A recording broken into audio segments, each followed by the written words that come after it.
Welcome back to my YouTube channel. So आज हम लोग कर रहे हैं लाइफ प्रोसेस के PYQ। सबसे पहला क्वेश्चन कह रहा है कि क्यों जो ग्लोमेरुलस होता है वो हाईली कॉइल्ड होता है और सराउंड करा जाता है by the Bowman's capsule.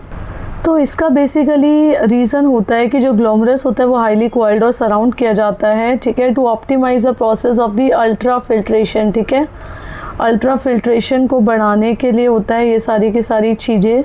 Glomerulus highly coiled क्यों होता है? क्योंकि ये सरफेस एरिया को बढ़ाता है, यस। और जब सरफेस एरिया को बढ़ाता है तो क्या हो जाएगा, जो एक्सटेंसिव कॉइलिंग होती है वो मैसिव सरफेस एरिया को प्रोवाइड कर देती है और ये एक हाई ब्लड प्रेशर भी प्रोवाइड करता है। ठीक है, so high blood pressure provide करता है या फिर कह लो हाई ब्लड प्रेशर को क्रिएट करता है। The coiling creates a mechanical resistance to the blood flow. Okay, next question कहता है कि क्यों जो रेड ब्लड सेल्स होते हैं उसके अंदर न्यूक्लियस नहीं होता। सो इसका रीज़न होता है कि जो रेड ब्लड सेल्स है उसके अंदर न्यूक्लियस नहीं होता। क्यों? क्योंकि उनको मैक्सिमाइज़ करनी होती है उनकी एफिशिएंसी। ठीक है, to maximize their efficiency in transporting oxygen। ठीक है,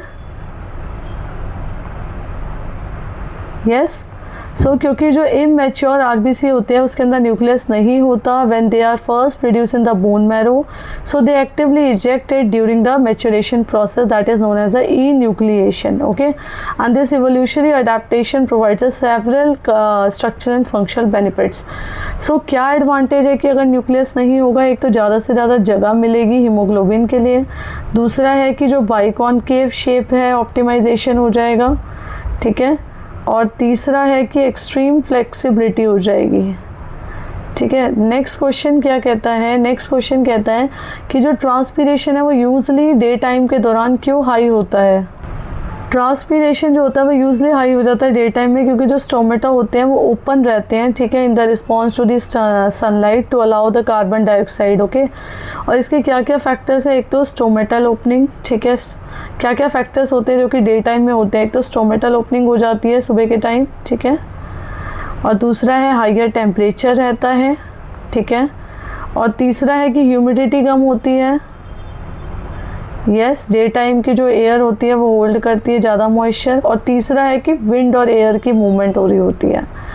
तो ये सारी की सारी चीज़ें जो है मिलाकर जिसकी वजह से क्या होता है कि ट्रांसपीरेशन सुबह के टाइम ज़्यादा होता है। नेक्स्ट क्वेश्चन कह रहा है कि डिफ्रेंशिएट करना है अल्ट्रा फिल्ट्रेशन, सेलेक्टिव रीअब्जॉर्प्शन और ट्यूबुलर सेक्रेशन के बीच में। तो इसका बेसिकली डिफरेंस क्या है? देखो, अल्ट्रा फिल्ट्रेशन जो होती है ना वो बोमन्स कैप्सूल के अंदर होती है और ग्लोमेरुलस के अंदर होती है, ठीक है, और इसका मैकेनिज्म क्या होता है कि हाई ब्लड प्रेशर जो होता है वो धक्का लगाता है किसको? पानी को और स्मॉल सॉल्यूट्स को, ठीक है। नॉन सेलेक्टिव फिल्ट्रेशन हो गया और ग्लोमेरुलस से बोमन्स कैप्सूल के अंदर आ रहा है और क्या क्या कर रहा है कि फ़िल्टर कर रहा है वाटर को, ठीक है, ग्लूकोज को, यस, और अमीनो एसिड को एंड यूरिया एंड आयंस, ठीक है, ओके। और सेलेक्टिव रीअब्जॉर्प्शन क्या होता है? सेलेक्टिव रीअब्जॉर्प्शन बेसिकली जो होता है वो PCT के अंदर होता है, प्रॉक्सिमल कॉन्वोल्यूटेड ट्यूब्यूल के अंदर, और ये क्या करते हैं, ये यूज़ करते हैं दोनों एक्टिव ट्रांसपोर्ट और पैसिव ट्रांसपोर्ट को।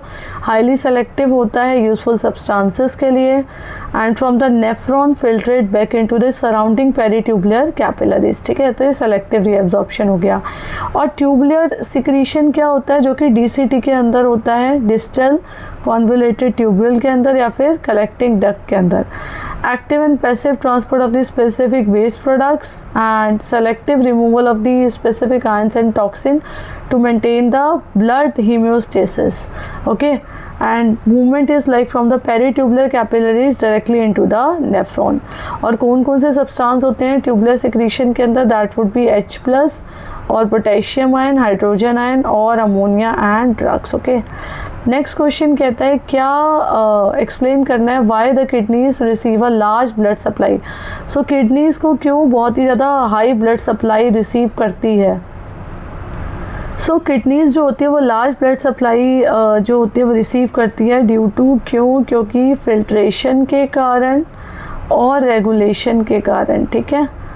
और इसका क्या की रीज़न है? इसका रीज़न है एक तो वेस्ट की फिल्ट्रेशन, ठीक है, और इसकी फ्लूइड का बैलेंस, यस, एंड इलेक्ट्रोलाइट की regulation, yes, electrolyte regulation and acid base balance,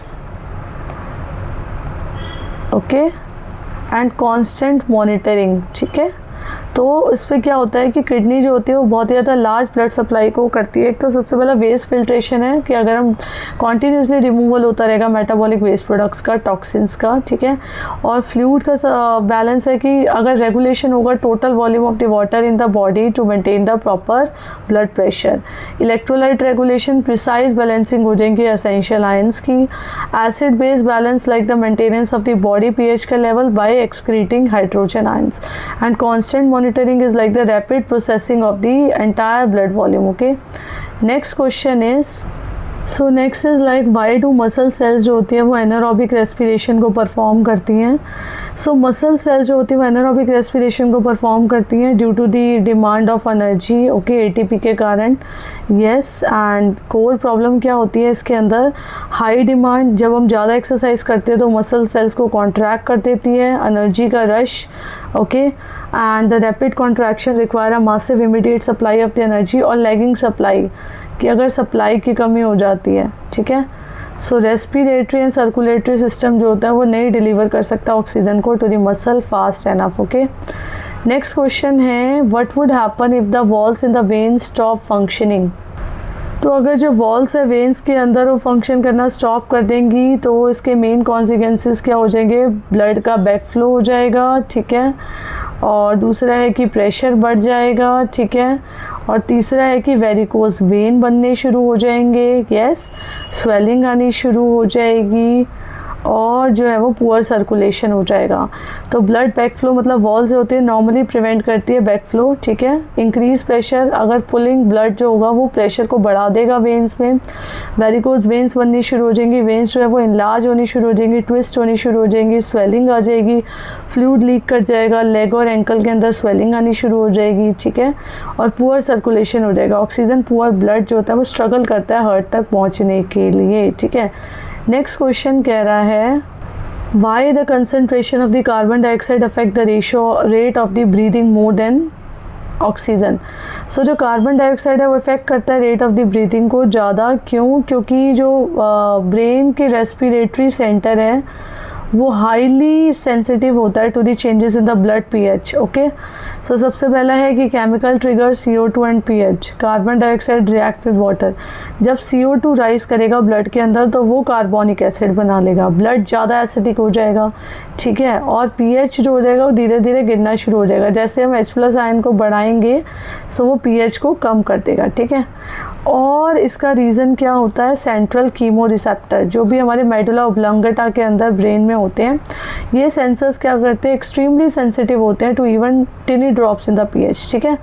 peripheral chemo receptors होते हैं जो कि लोकेट करते हैं ऑर्टा के अंदर, ओके।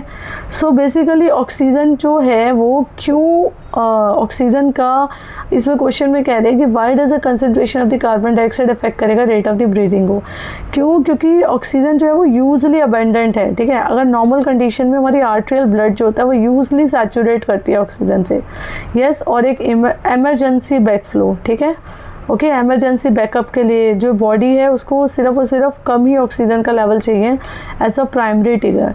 नेक्स्ट क्वेश्चन कह रहा है कि क्यों जो जाइलम का ट्रांसपोर्ट होता है वो एक ही डायरेक्शन में होता है, फ्लोएम का दोनों डायरेक्शंस में होता है। तो जो जाइलम का ट्रांसपोर्ट होता है वो यूनिडायरेक्शनल होता है, वो बेसिकली कहाँ से होता है, सोर्स टू सिंक, ठीक है। और ड्राइविंग फोर्स लगता है उसके अंदर, फिजिकल प्रोसेस होता है, ये सेल का स्ट्रक्चर है एंड आपके पास बेसिकली एनर्जी की रिक्वायरमेंट होती है, ठीक है। लेकिन फ्लोएम का ट्रांसपोर्ट दोनों तरफ से होता है, सीजनल शिफ्ट्स हो गया, ड्राइविंग फोर्स हो गया, ओके। एंड एनर्जी की रिक्वायरमेंट जो होगी इसके अंदर क्या है, शुगर को लोड करने के लिए चाहिए होती है और सोर्स टू सिंक ही है।